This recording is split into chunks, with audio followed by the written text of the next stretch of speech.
23 October সন্ধ্যা 7:20 CCTV ফুটেজে দেখা যাচ্ছে রাজধানীর মিরপুর 11-র চাঁদনি বিউটি পার্লারের সামনে খেলছে শিশু তানহা।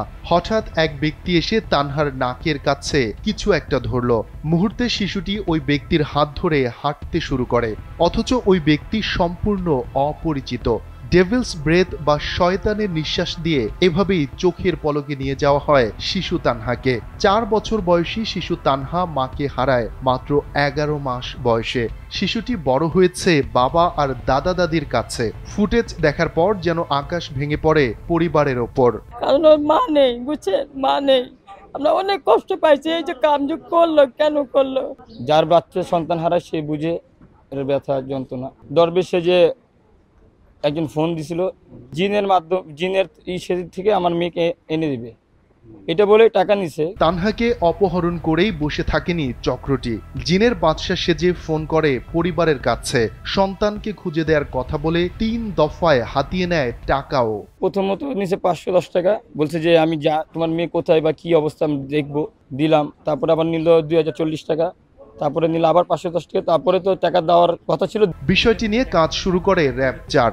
অপহরণের 6 দিন পর রাজধানীর পল্লবী থেকে গ্রেফতার করা হয় সিসিটিভি ফুটেজে দেখা যাওয়া স্বপন সর্দার নামের ওই ব্যক্তিকে। তার দেয়া তথ্যে শিশু তানহার সন্ধানে অভিযান চালানো হয় মিরপুর 12-তে। সেখান থেকে গ্রেফতার করা হয় স্বপনের দ্বিতীয় স্ত্রী বিউটিকে। জানা যায় বিউটি আবার শিশুটিকে পাঠিয়ে দিয়েছে কেরানীগঞ্জে। এবার কেরানীগঞ্জে অভিযান চালিয়ে স্বপনের প্রথম স্ত্রী নার্গিসের হেফাজত থেকে উদ্ধার করা হয় শিশু তানহাকে। বাচ্চাটাকে আমরা উদ্ধার যখন করি, সে ঘুমান্ত অবস্থায় ছিল এবং ঘুমান্ত অবস্থায় ডাকার পরে তাকে ডাকার সাথে সাথে তাকে আমি নাম জিজ্ঞেস করলাম যে তোমার নাম কি। সে নাম বললো এবং জিজ্ঞেস করার সাথে সাথে সে সবাইকে আপন মনে করতেছে, যে তাকে ডাকতেছে তার কোলে এসে চলে যাচ্ছে। বাচ্চাটা কাদামাটির যেমন একটা মনে থাকে, তার মনে হচ্ছে তার মনটা সেরকম। আমাদের র‍্যাব সদস্য যে তাকে ডাকতেছে তার কোলে চলে যাচ্ছে, সে স্বাভাবিক ছিল না।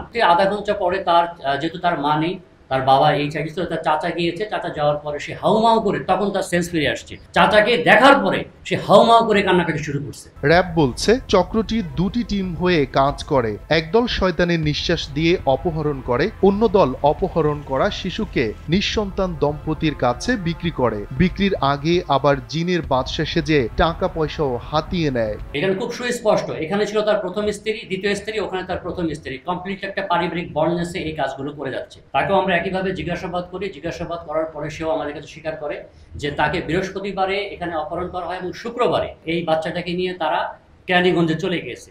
চক্রের প্রথম টিম গ্রেফতার হলেও বাকিরা এখনো অধরা। তাদের ধরতে অভিযান অব্যাহত রাখার কথা জানিয়েছে র‍্যাব। এই ঘটনার পর নতুন করে উদ্বেগে পড়েছেন রাজধানীর অনেক মা বাবা।